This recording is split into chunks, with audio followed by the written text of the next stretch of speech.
Hello everyone, welcome back and thank you for your support. आज के lecture में हम पढ़ेंगे यूनियन के बारे में एंड लास्ट में हम पढ़ेंगे यूनियन एंड स्ट्रक्चर में डिफरेंस, जो कि बहुत इंपॉर्टेंट क्वेश्चन है। तो चलिए स्टार्ट करते हैं आज का लेक्चर। आज का पहला टॉपिक है यूनियन।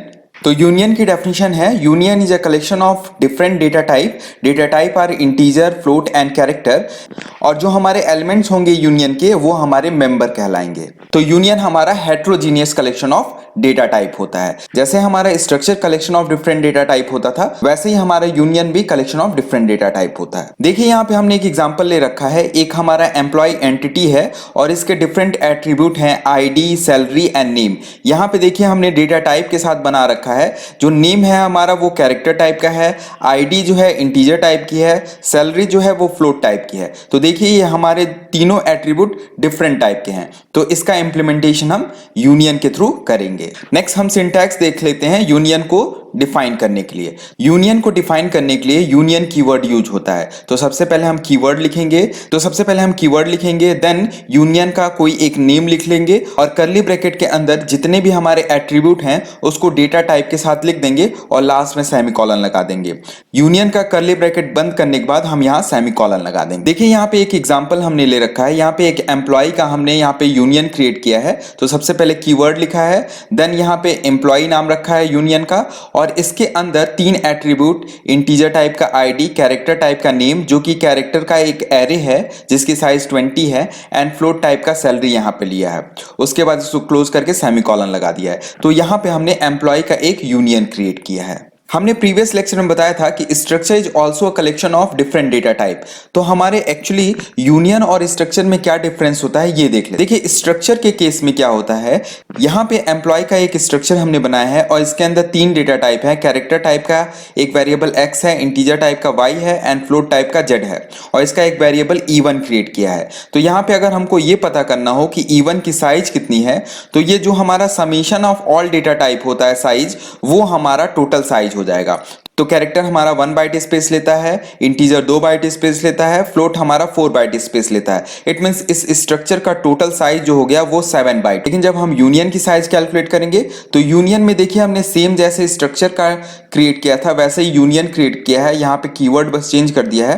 तो यहाँ पे कैरेक्टर टाइप का एक एक्स है, इंटीजर टाइप का वाई है, एंड फ्लोट टाइप का जेड है, और एक वेरिएबल E1 हमने क्रिएट किया है। तो यूनियन के केस में जो लार्जेस्ट डेटा टाइप होता है वो एलोकेट हो जाता है मेमोरी को। तो यहाँ पे लार्जेस्ट डेटा टाइप हमारी है फ्लोट की, तो 4 बाइट हमारा फ्लोट लेता है। तो यहाँ पे हमारा इसका साइज 4 बाइट हो जाएगा। तो देखिए ये summation of all data type होता है और ये लार्जेस्ट मेमोरी साइज जो यूज हुआ है यूनियन में उसको एलोकेट कर देता है। तो ये हमारा मेन डिफरेंस होता है यूनियन और स्ट्रक्चर में। नेक्स्ट टॉपिक है advantage of union over structure.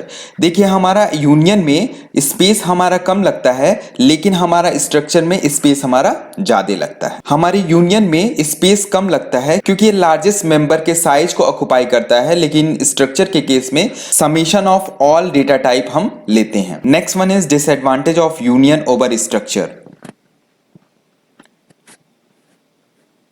Union के केस में क्या होता है कि जो लास्ट इंटर्ड डेटा होती है वही यूनियन के अंदर स्टोर होती है। अगर हम नेक्स्ट डेटा स्टोर करते हैं तो वो पहले वाले को इरेज करके और जो करंट डेटा हमने इंटर किया है उसी को लार्जेस्ट मेमोरी साइज जो है उसके अंदर स्टोर कराएगा। तो अगर हम नई डेटा इसमें इंटर करते हैं तो वो पुरानी वाली डेटा को ओवरराइट कर देगा। तो ये इसका डिसएडवांटेज है। Next topic is declaring union variable. Union के वेरिएबल को हम दो तरीके से डिक्लेयर कर सकते हैं। First way is by union keyword with in main function. Second is by declaring a variable at the time of defining the union. तो चलिए दोनों को डिटेल में देख लेते हैं। फर्स्ट वे में देखिए क्या करते हैं, it should be declare with in a main function. For example यहाँ पे यूनियन हमने एक कीवर्ड लिखा है, नेम लिखा है एम्प्लॉय, और यहाँ पे तीन एट्रीब्यूट हमने लिए हुए हैं और यहाँ पे हमने यूनियन क्रिएट किया है।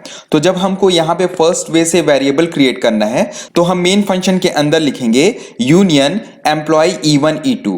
इट मींस यहाँ पे हमने डिफाइन किया और इस एम्प्लॉय का दो वेरिएबल E1 एंड E2 यहाँ पे हमने क्रिएट किया और सेमीकोलन लगा दिया, और ये E1 E2 वेरिएबल हमारे यूनियन के स्टोर डेटा को एक्सेस करने के लिए यूज होंगे।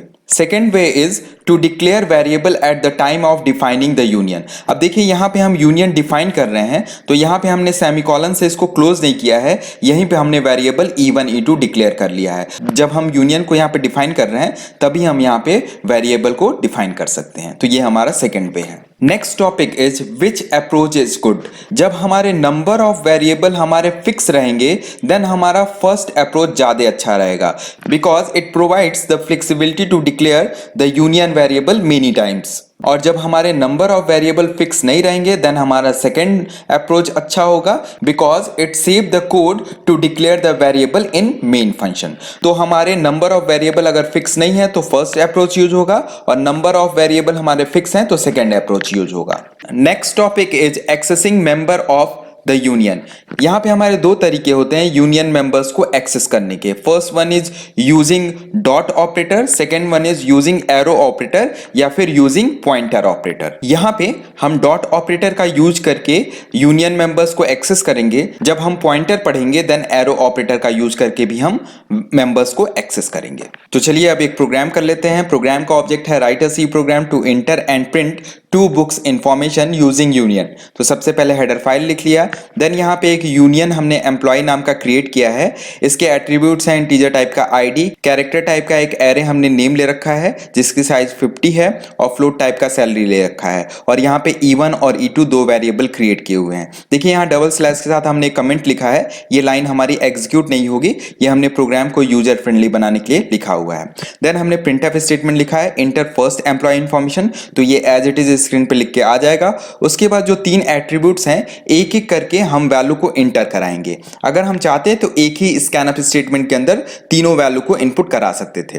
तो यहाँ पे हमने सबसे पहले लिखा है स्कैनअप एम्प्लॉय 1 आईडी, तो ये हमारा इंटीजर टाइप का है तो %d लिखा है। उसके बाद हमने and e1 ID, it means e1 हमारा वेरिएबल का नेम है और हमने आईडी को एक्सेस किया है तो डॉट आईडी लगाया है। इस तरीके से हमारा नेम जब इंटर कराया है तो ये हमारा स्ट्रिंग टाइप का है तो %s लगाया है और e1 डॉट नेम लिखा है।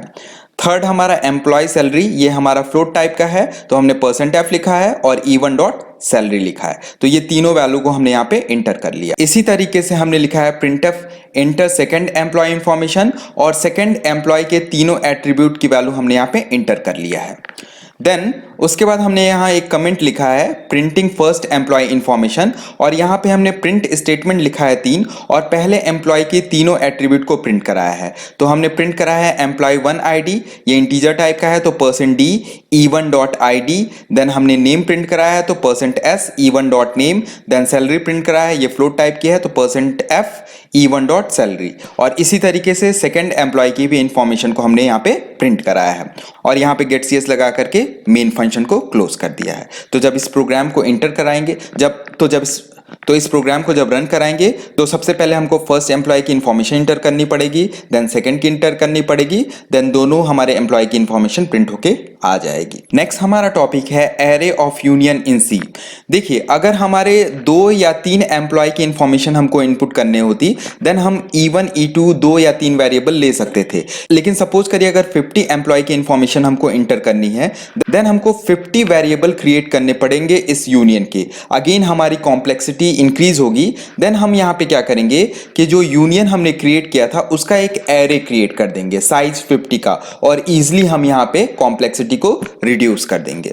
तो चलिए नेक्स्ट एक प्रोग्राम देख लेते हैं। यहाँ पे हमको 5 स्टूडेंट की इंफॉर्मेशन इंटर एंड प्रिंट करनी है यूजिंग यूनियन, और यहाँ पे हम एरे का यूज करेंगे।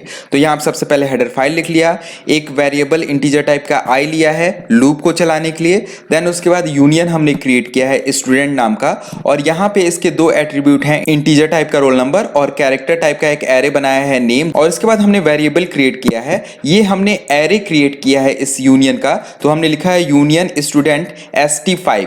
इट मींस जो हमने स्टूडेंट नाम का यहाँ पे यूनियन क्रिएट किया था इसका हमने एरे बनाया है, वेरिएबल का नेम हमारा st है और इसकी साइज हमारी 5 है। यानी यहाँ पे हमने 5 स्टूडेंट के इंफॉर्मेशन को इंटर करने के लिए हमने इस साइज 5 का यहाँ पे एक एरे क्रिएट किया है यूनियन स्टूडेंट का। देन इसके बाद हम इंटर करेंगे 5 स्टूडेंट के रिकॉर्ड को। तो हमने यहाँ पे एक फॉर लूप चलाया है 0 से लेकर के i <5 तक, यानी ये 0 1 2 3 4 5 टाइम चलेगा और सबसे पहले हमने रोल नंबर को इंटर कराया है। रोल नंबर हमारा इंटीजर टाइप का है तो %d लगाया है और यहाँ पे ध्यान से देखिए हमने लिखा है एंड STI की वैल्यू सबसे पहले 0 आएगी और डॉट रोल नंबर हमारा ये इंटर हो जाएगा। इट मीन्स फर्स्ट स्टूडेंट का रिकॉर्ड का रोल नंबर हमारा इंटर हो जाएगा।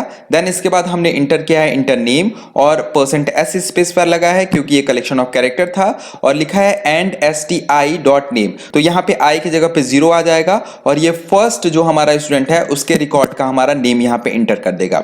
देन ये लूप हमारा इंक्रीमेंट होगा, आई की वैल्यू 1 हो जाएगी और यहाँ आई की जगह 1 हो जाएगा और नेक्स्ट हमारे स्टूडेंट का रिकॉर्ड इंटर हो जाएगा। इसी तरीके से ये लूप 5 टाइम चलेगा और 5 स्टूडेंट का यहाँ पे रिकॉर्ड हमारा इंटर हो जाएगा। यहाँ पे 5 स्टूडेंट का रिकॉर्ड जब इंटर हो गया देन उसको प्रिंट कराना है तो हम प्रिंटफ स्टेटमेंट एक लिखेंगे स्टूडेंट इन्फॉर्मेशन लिस्ट और उसके बाद फिर अगेन हम 0 से लेकर के i<5 तक लूप चलाएंगे और जो 5 स्टूडेंट्स का रिकॉर्ड हमने इंटर किया था उसको प्रिंट कराएंगे। तो हमने देखिए एक ही स्टेटमेंट में लिखा है रोल नंबर पहले लिखा है %d स्पेसिफायर कॉमा नेम लिखा है %s स्पेसिफायर और उसके बाद हमने प्रिंट कराया है STI dot roll number comma STI dot name. इसको चाहे तो अलग अलग प्रिंटअप में भी हम लिख सकते थे।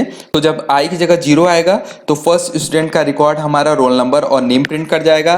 देन आई की वैल्यू जब 1 आएगी तो सेकंड की, ऐसे ही आई का लूप 5 टाइम चलेगा और 5 स्टूडेंट का रिकॉर्ड हमारा यहाँ प्रिंट होकर के आ जाएगा। देन हमने यहाँ पे मेन को क्लोज कर दिया है।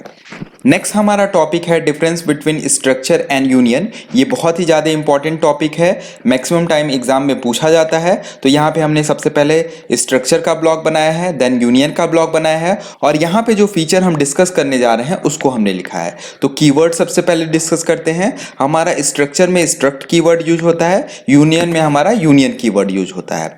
दूसरा हमारा फीचर है डिक्लेरेशन। तो यहाँ पे जब स्ट्रक्चर को डिक्लेयर करेंगे तो हम लिखेंगे स्ट्रक्ट एम्प्लॉय और तीनों एट्रीब्यूट को लिख करके हम यहाँ पे सेमीकोलन लगा देंगे।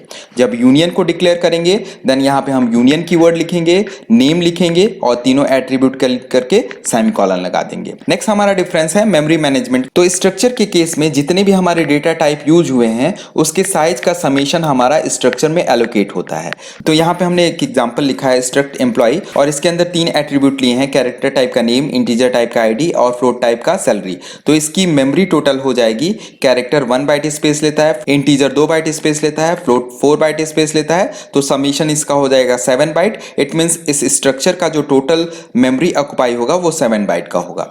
लेकिन यूनियन के केस में हमारा क्या होता है, यूनियन लार्जेस्ट डेटा टाइप जो हमारा यूज होता है यूनियन में उसको एलोकेट कर देता है यूनियन की साइज के रूप में। तो देखिए यहाँ पे एम्प्लॉय नाम का एक यूनियन क्रिएट किया है। इसमें हमारे एट्रीब्यूट हैं कैरेक्टर टाइप का नेम, इंटीजर टाइप के ID एंड फ्लोट टाइप का सैलरी। तो यहाँ पे जो लार्जेस्ट डेटा टाइप है वो है हमारा फ्लोट। तो इसकी जो मेमोरी हमारी एलोकेट होगी वो फ्लोट है। तो फ्लोट हमारा 4 बाइट स्पेस लेता है तो ये 4 बाइट का स्पेस ऑक्युपाई करा देगा। इट मींस हमारी जो मेमोरी एलोकेट हो गई वो 4 हो गई। तो स्ट्रक्चर के केस में summation of all data type होता है, लेकिन यूनियन के केस में जो लार्जेस्ट डेटा टाइप होता है वो एलोकेट हो जाता है। तो आज के लेक्चर में इतना ही।